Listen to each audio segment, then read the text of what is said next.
Namaste, Dhanava Pranam. By the instruction and grace of our spiritual master, Om Vishnupad Paramahamsa Shripad Bhakti Madhava Puri Maharaj, we are here reading Srimad Bhagavatam. Om Namo Bhagavate Vasudevaya.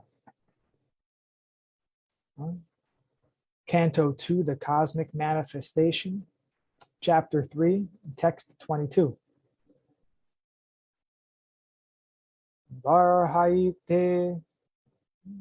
Varhaite te nayane naranam lingani vishnurna nirichatto ye padonranam to druma janma bhajo kshetrani nanu vrajato hereryo.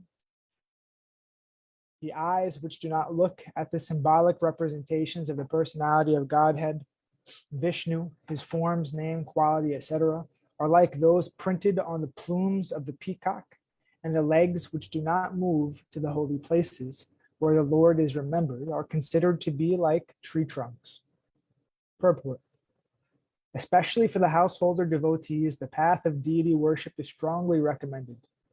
As far as possible, every householder, by the direction of the spiritual master, must install a deity of Vishnu, forms like Radha, Krishna, Lakshmi Narayan, or Sita Ram, especially, or any other form of the Lord, like Nrsimha, Varaha, Gauranitai, Matsya, Kurma, Shalagram Shila, and many other forms of Vishnu, like Trivikram, Keshava, Achyuta, Vasudev, Narayana, Damodar, as recommended in the Vaishnava Tantras or Puranas.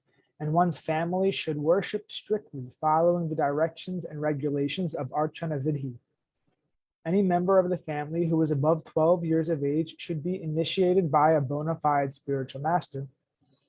And all the members of the household should be engaged in daily service of the Lord, beginning from morning, 4 a.m., till night, 10 p.m., by performing Mangal Arati, Niranjana, Archana, Puja, Kirtana, Sringara, Bhoga Vaikali, Sandhya Aratrika, Pata Bhog at night, Sayana Aratik, etc.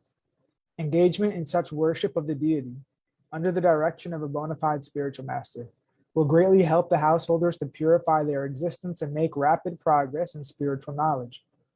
Simple theoretical book knowledge is not sufficient for a neophyte devotee. Book knowledge is theoretical, whereas the archan process is practical. Spiritual knowledge must be developed by a combination of theoretical and practical knowledge, and it is the guaranteed way for attainment of spiritual perfection.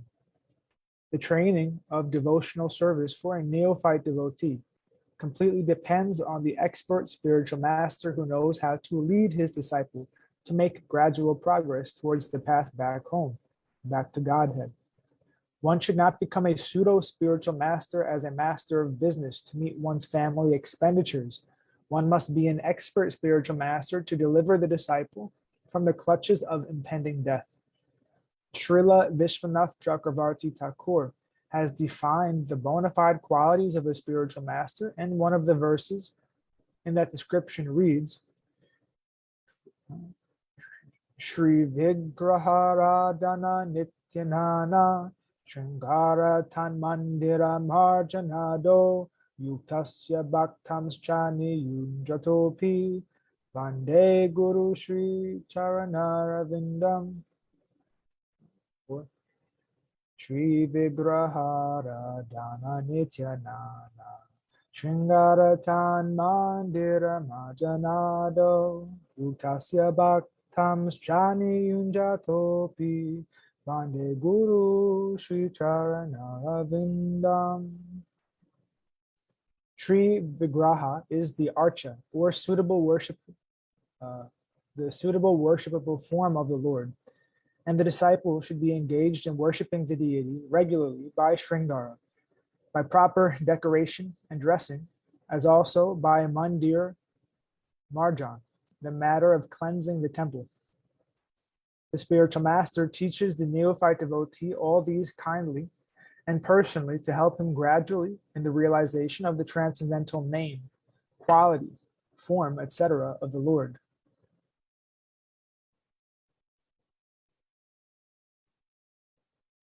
Only attention engaged in the service of the Lord, especially in dressing and decorating the temple, accompanied by musical kirtan and spiritual instructions from scriptures, can save the common man from the hellish cinema attractions and rubbish sex songs broadcast everywhere by radios. If someone is unable to maintain a temple at home, he should go to another's temple, where all the above performances are regularly executed.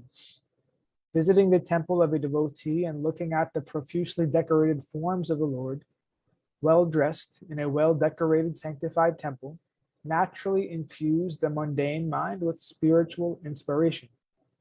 People should visit holy places like Vrindavan, where such temples and worship of the deity are specifically maintained. Formerly, all rich men, like kings and rich merchants, constructed such temples under the direction of expert devotees of the Lord, like the 6 Goswamis. And it is the duty of the common man to take advantage of these temples and festivals observed in the holy places of pilgrimage by following in the footsteps of great devotees, Anuvraja.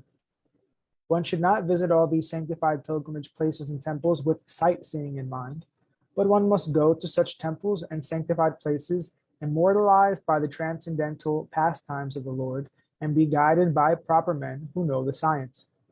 This is called Anuvraja. Anu means to follow. It is therefore best to follow the instructions of the bona fide spiritual master, even in visiting temples and the holy places of pilgrimage. One who does not move in that way is as good as a standing tree condemned by the Lord not to move. The moving tendency of the human being is misused by visiting places for sightseeing. The best purpose of such traveling tendencies could be fulfilled by visiting the holy places established by great acharyas, and thereby not being misled by the atheistic propaganda of money-making men who have no knowledge of spiritual matters. Text 23. Jivan Shavo Bhagavatam Renum Najatumurjo Pila Betayastu Sri Vishnu Padya Manujastulasya Svasan Shavo Yastuna Veda Gandam. The person who has not at any time received the dust of the feet of the Lord's pure devotee upon his head is certainly a dead body.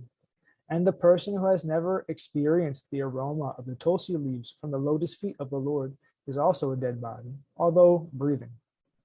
Purport. According to Srila Vishwanath Chakravarti Thakur, the breathing dead body is a ghost. When a man dies, he is called dead. But when he again appears in a subtle form not visible to our present vision, and yet acts, such a dead body is called a ghost. Ghosts are always very bad elements, always creating a fearful situation for others. Similarly, the ghost-like non-devotees who have no respect for the pure devotees, nor for the Vishnu deity in the temples, create a fearful situation for the devotees at all times. The Lord never accepts any offering by such impure ghosts. There is a common saying that one should first love the dog of the beloved before one shows any loving sentiments for the beloved. The stage of pure devotion is attained by sincerely serving a pure devotee of the Lord. The first condition of devotional service to the Lord is therefore to be a servant of a pure devotee, and this condition is fulfilled by the statement, reception of the dust of the lotus feet of a pure devotee who has also served another pure devotee. That is the way of pure disciplic succession, or devotional parampara. Maharaj Rahugana inquired from the great saint Jadabharat as to how he had attained such a liberated stage of a Paramahamsa. And in answer, the great saint replied as follows. This is from Bhagavatam 5.12.12. Rahugani tapasa nayati na chejaya nirvapanad grihadva na chandasa naiva jalagni suryar dina mahatpada radhobhishekam. O King Rahugana, the perfectional stage of devotional service, or the Paramahamsa stage of life, cannot be attained unless one is blessed by the dust of the feet of great devotees. It is never attained by tapasya, austerity, the Vedic worshipping process, acceptance of the renounced order of life, the discharge of the duties of household life, the chanting of the Vedic hymns, or the performance of penances in the hot sun, within cold water or before the blazing sun. In other words, Lord Sri Krishna is the property of his pure, unconditional devotees, and as such, only the devotees can deliver Krishna to another devotee. Krishna is never obtainable directly.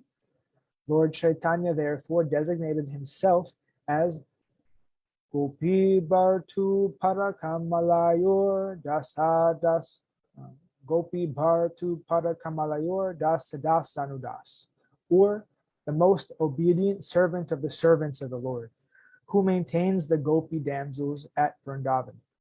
A pure devotee therefore never approaches the Lord directly, but tries to please the servant of the Lord's servants, and thus the Lord becomes pleased, and only then can the devotee relish the taste of the tulsi leaves stuck to his lotus feet. In the Brahma Samhita, it is said that the Lord is never to be found by becoming a great scholar of the Vedic literatures, but he is very easily approachable through his pure devotee. In Vrindavan, all the pure devotees pray for the mercy of Srimati Radharani, the pleasure potency of Lord Krishna. Srimati Radharani is a tender-hearted feminine counterpart of the Supreme Whole, resembling the perfectional stage of the worldly feminine nature. Therefore, the mercy of Radharani is available very readily to the sincere devotees, and once she recommends such a devotee to Lord Krishna, the Lord at once accepts the devotee's admittance into his association. The conclusion is, therefore, that one should be more serious about seeking the mercy of the devotee than that of the Lord directly. And by one's doing so, by the goodwill of the devotee, the natural attraction for the service of the Lord will be revived.